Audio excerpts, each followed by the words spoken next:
ये लास्ट वाला जो रीजन है कि हमारा पेपर लीक हो गया और पेपर लीक होने की वजह से हमारी जो कट ऑफ है वो बहुत ज्यादा बढ़ गई, इस फैक्टर के अलावा ऐसे कौन से फैक्टर हैं जो जेन्युइनली आपकी कट ऑफ को बताते हैं? ये जो आखिरी वाला फैक्टर है ना, इस वीडियो के एंड में मैं डिस्कस करूंगी कि कितना फर्क पड़ता है आपकी एक्चुअल कट ऑफ एनहांस करने में पेपर लीक होने का, बट क्या उसके अलावा कुछ ऐसे रीजन है जो आपकी कट ऑफ को जेन्युइनली बढ़ा सकते हैं।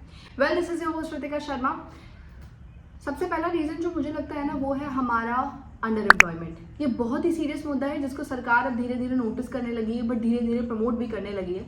जैसे कि अगर आप अपना एडवर्टीजमेंट देखेंगे तो उसके अंदर जो आप रेंज देखेंगे एज की, 21 साल से लेकर 30 साल तक, इतनी बड़ी वाइड रेंज के अंदर हर वो बच्चा जो मिनिमम क्वालिफाइड है और मैक्सिमम क्वालिफाइड है सेम एग्जाम के लिए बैठ सकता है। इसका एग्जाम्पल हम लेके देखते हैं कि केंद्रीय विद्यालय और DSSB में पिछले 2 सालों से ऐसा ऑब्जर्व किया गया है कि कुछ ऐसे कैंडिडेट्स इस एग्जाम को फिल करने में काफी इंटरेस्टेड हैं जो UPSC, SSC, CGL जैसे बड़े एग्जाम्स की तैयारी कर रहे हैं। अब आप जानना चाहेंगे कि इसका रीजन क्या है। एक कैंडिडेट जो कई सालों से प्रिपेयर करता है, वो कोशिश करता है कि वो डिफरेंट लेवल के एग्जाम्स को भी कवर अप करे सो दैट उसको एक जॉब मिल जाए, अपार्ट फ्रॉम द फैक्ट कि क्या वो सच में टीचर बनना चाहता है या नहीं। कुछ डेटा मैं आपको स्क्रीन पे दिखा रही हूँ, आप देखिए कि MTS का डेटा है। MTS एक ऐसी छोटी क्लैरिकल पोस्ट है, बट इस एग्जाम के लिए भी MBA MTech वाले बच्चे बैठते हैं। तो आपको क्या लगता है कि केंद्रीय विद्यालय का एग्जाम और DSSB का एग्जाम, नवोदय विद्यालय का एग्जाम एक BTech कैंडिडेट नहीं करता होगा?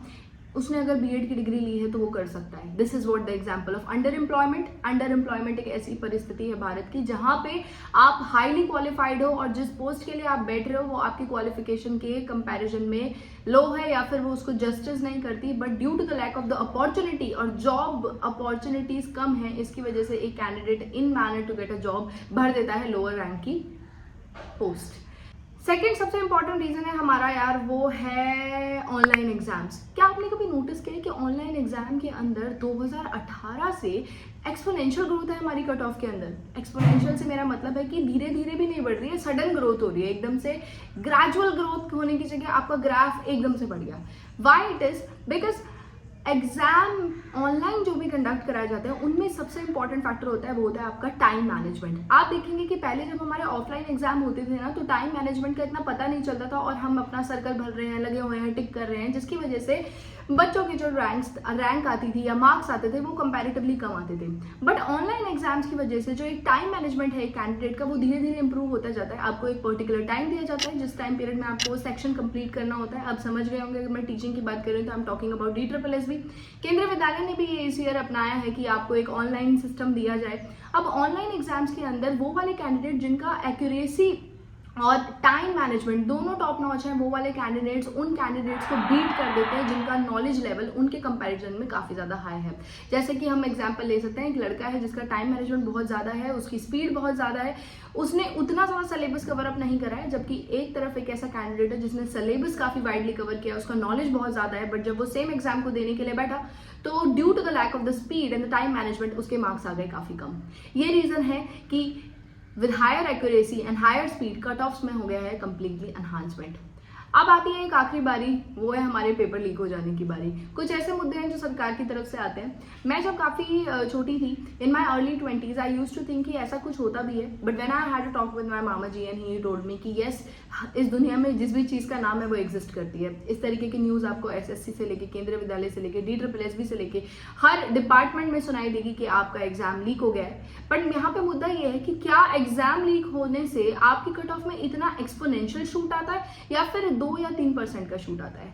मेरे अकॉर्डिंग सिर्फ 2 या 3% का शूट आता है, क्योंकि वो वाले कैंडिडेट्स होते हैं जो सबका सीट तो नहीं काटते, बट ऐसे डेफिनेट अमाउंट में जिन कैंडिडेट्स जो डिजर्विंग है, जिनको वो सीट मिलनी चाहिए, वो उन्हें नहीं मिलती है। तो एक्सपोनेंशियल कट ऑफ में एनहांसमेंट आपके पेपर लीक होने की वजह से नहीं आता है, बट येस थोड़ा सा एनहांसमेंट जरूर होता है, जो कि काफ़ी डिसअपॉइंटिंग चीज़ है। चाहे कोई भी डिपार्टमेंट हो, उसको डेफिनेटली इस तरीके के मुद्दों पे देखना चाहिए, but yes it is one among the factors, but it is not one of the major factors and that is also true कि ये उन कारणों में से एक कारण है, उनमें से काफ़ी बड़ा कारण नहीं है। तो ये था छोटा सा एनालिसिस मेरा कि क्यों कट ऑफ इतनी ज़्यादा हाई जा रही है। केंद्रीय विद्यालय में हाई जाने का रीज़न भी यही है, अंडर एम्प्लॉयमेंट। काफ़ी टाइम के बाद में हमारी वैकेंसी आई थी, बच्चों ने काफ़ी टाइम से तैयारी करी।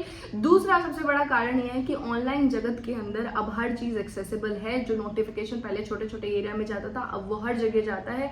Due to this YouTube and everything, each and every knowledge is available. और जो कैंडिडेट ज़्यादा सीरियस नहीं भी होता है वो भी फॉर्म भर देता है, ये भी एक सच है, जिसकी वजह से आपकी नंबर ऑफ कैंडिडेट्स बढ़ते हैं तो डेफिनेटली आपकी कट ऑफ रेज होती है, या फिर एक अनड्यू कॉम्पिटिशन जनरेट होता है। So that's the only fact. और मैंने कल के वीडियो में भी कहा था कि अगर आपके मार्क्स 2 या 3 कम है तो आप अपने आप को फिर भी जस्टिफाई कर सकते हो, बट अगर आपके मार्क्स 5 या 6 कम है तो आप डेफिनेटली इसमें गवर्नमेंटल एरर को दोष देकर कि गवर्नमेंट की वजह से पेपर लीक था, मेरा इसलिए सिलेक्शन नहीं हुआ। अगर आप 1 या 2 बॉर्डर लाइन वाले कैंडिडेट है तो ये लाइन आपके लिए डेफिनेटली परफेक्ट है, आप कह सकते हो।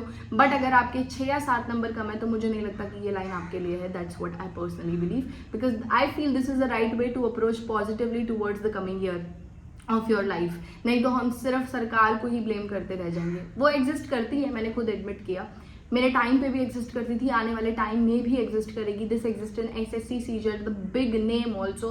तो ये हमारे पास भी एग्जिस्ट है, which is really very disappointing. पर ये आपको कितना प्रभावित करता है ये आप पे डिपेंड करता है, क्योंकि कट ऑफ ये आपका 2% बढ़ा सकता है, 3% बढ़ा सकता है, बट ऐसा नहीं बढ़ा सकता कि एक्सपोनेंशियल ग्रो हो गया। सो वेल, मैं मिलती हूँ आपसे नेक्स्ट वीडियो में, जहाँ पे हम डिस्कस करेंगे डॉक्यूमेंट्स के बारे में। Till then keep preparing, keep hustling, bye bye.